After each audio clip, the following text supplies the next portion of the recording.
Yang paling penting itu kan edukasi kepada masyarakat awam ya. Biasanya ada masalah sedikit gitu, pergi kepada orang yang punya potensi menyesatkan gitu. Anaknya panas, rewel, nangis, bisa ditanggulangi dengan cara ya sederhana ya, tetapi dia lebih memilih ke orang tertentu di mana harus bayar mahal, nanti sama orang tertentu yang menyesatkan itu dibilangi kalau diganggu leluhur, diganggu setan di rumah sebelah, diganggu penunggu di pohon mangga di belakang rumah, itu kan macam-macam.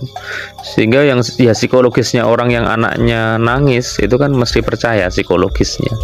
Oh iya iya bener, memang di belakang rumah saya nek pohon mangga ada genderuwonya lah itu. Padahal faktanya tidak seperti itu. Nah, karena secara psikologis sudah percaya, maka orang yang menyesatkan tadi minta Anda untuk melakukan ritual dengan biaya yang besar, biaya 1 juta, 2 juta, itu kan kalau untuk masyarakat menengah ke bawah kan lumayan ya. Nah, sehingga ini penting diedukasi masyarakat. Jadi setiap masalah itu ada masalah ringan, ada masalah berat. Nah, itu kita bisa melihatnya ya sebenarnya. Maksudnya bisa melihat ciri-ciri masalah tersebut. Jangan dikit-dikit ke oknum, jangan dikit-dikit ke oknum sehingga Anda nanti uangnya terkuras habis itu. Kasihan itu, seharusnya bisa buat beli kambing, nyekolahkan anak, itu kan uangnya digunakan untuk ritual-ritual seperti itu. Belum lagi kalau ritualnya itu secara berurut-urut ya, nanti seminggu lagi datang ke sini ya karena kemarin udah bayar 1 juta, cukup 500.000 aja, nanti arwah-arwah leluhurnya tak kembalikan kepada apa itu ke tempatnya sehingga tidak ganggu anaknya lagi. Nah, itu langsung dia kan percaya begitu saja biasanya. Belum lagi kejadian-kejadian yang lain, ada anaknya yang nangis, rewel, padahal itu ya kadang memang ada gangguan jinnya, tapi kan gangguan jin ringan. Itu dibilangin bahwa oh ini ada kena diguna-guna oleh tetangga sebelah, atau ternyata orang dekat sendiri, saudara sendiri, itu kan memunculkan fitnah yang tidak benar, bisa memecah belah persatuan antar saudara, antar temanan gitu. Nah, itu yang harus dihindari oleh masyarakat awam. Jangan percaya, sehingga kita bisa mencari solusi yang berdasarkan anjuran-anjuran para ulama, para kiai yang tidak menyesatkan gitu ya. Itu yang paling penting saya kira. Dan lebih penting lagi adalah mengedukasi masyarakat awam bahwa setiap orang itu bisa memagari dirinya sendiri, tentu dengan sholat 5 waktu, dengan zikir, dengan bacaan-bacaan kalimat thayyibah, memperbanyak sholawat, istighfar, itu secara langsung nanti akan mempertebal dari pagar dirinya sendiri gitu.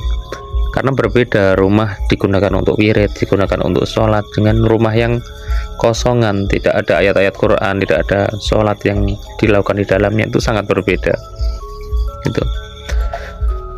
Sebanyak apapun jin, kalau rumah jin yang tinggal dalam rumah, kalau rumah itu pernah dibuat sujud, dibuat sholat, itu tentu jin tersebut akan pindah dengan sendirinya.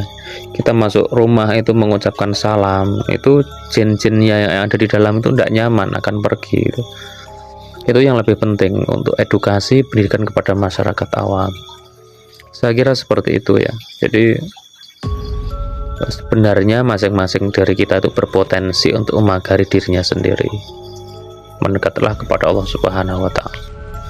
Ya kadang itu ada masyarakat awam yang diombang-ambingkan juga, pergi ke orang satu dibilangi A gitu, dia percaya, kemudian pergi lagi ke orang satunya lagi dibilangi ini suruh ritual, ini harus pakai ini pakai itu, percaya lagi, kemudian pergi ke orang tiga, udah bayar, disesatkan lagi.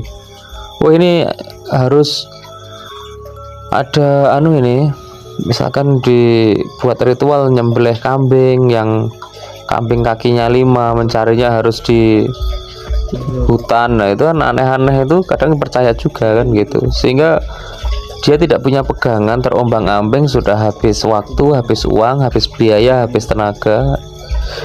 Saat dia sibuk seperti itu, dia lupa bahwa ada sholat yang ditinggalkan, ada ayat-ayat Quran yang tidak dibaca, untuk sibuk melakukan pengobatan-pengobatan yang tanpa hasil seperti itu. Sehingga memang tujuan setan adalah menjauhkan manusia dari Allah Subhanahu wa Ta'ala, lebih percaya pada jin, lebih percaya pada setan, sehingga tujuan dari setan untuk menjauhkan dari Allah itu tercapai. Kita seakan semakin jauh itu berbahaya. Harus diberikan edukasi kepada masyarakat awam. Pokoknya biasanya kalau orang itu, ya mohon maaf ya, belum sudah bicara tarif ya, tarif sekian ritual A, ritual B, tanpa diagnosis yang mendalam, itu biasanya oknum tersebut memang menyesatkan ya gitu. Nah, kalau Ruqyah asli itu biasanya diagnosisnya di awal itu dalam, itu pernah mimpi buruk apa saja, seperti dokter yang mendiagnosa pasien, ada banyak pertanyaan yang diutarakan.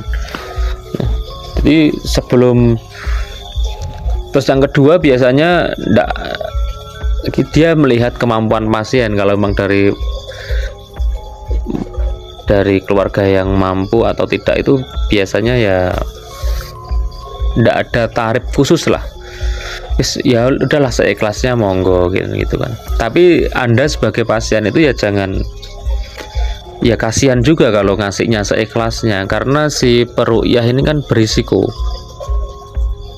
Misalkan Anda kena kasus sihir ya, itu mau tidak mau si peruqyah sendiri harus berbentengan kepada dirinya, kepada keluarganya. Itu memerlukan wirid khusus. Kasihan kalau tidak dikasih bisaroh yang layak, kalau memang Anda punya uang yang layak loh ya gitu.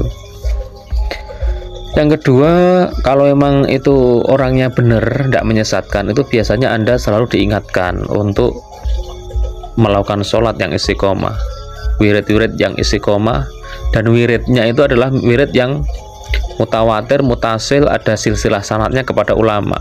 Contoh itu Rotibul Haddad, rotib atau wirid yang disusun oleh Imam Haddad, itu kan masyhur, mutasil, silsilahnya jelas. Hizib Nasor, Hizib Bakar, Syekh Imam Abu Hasan Asyadzili.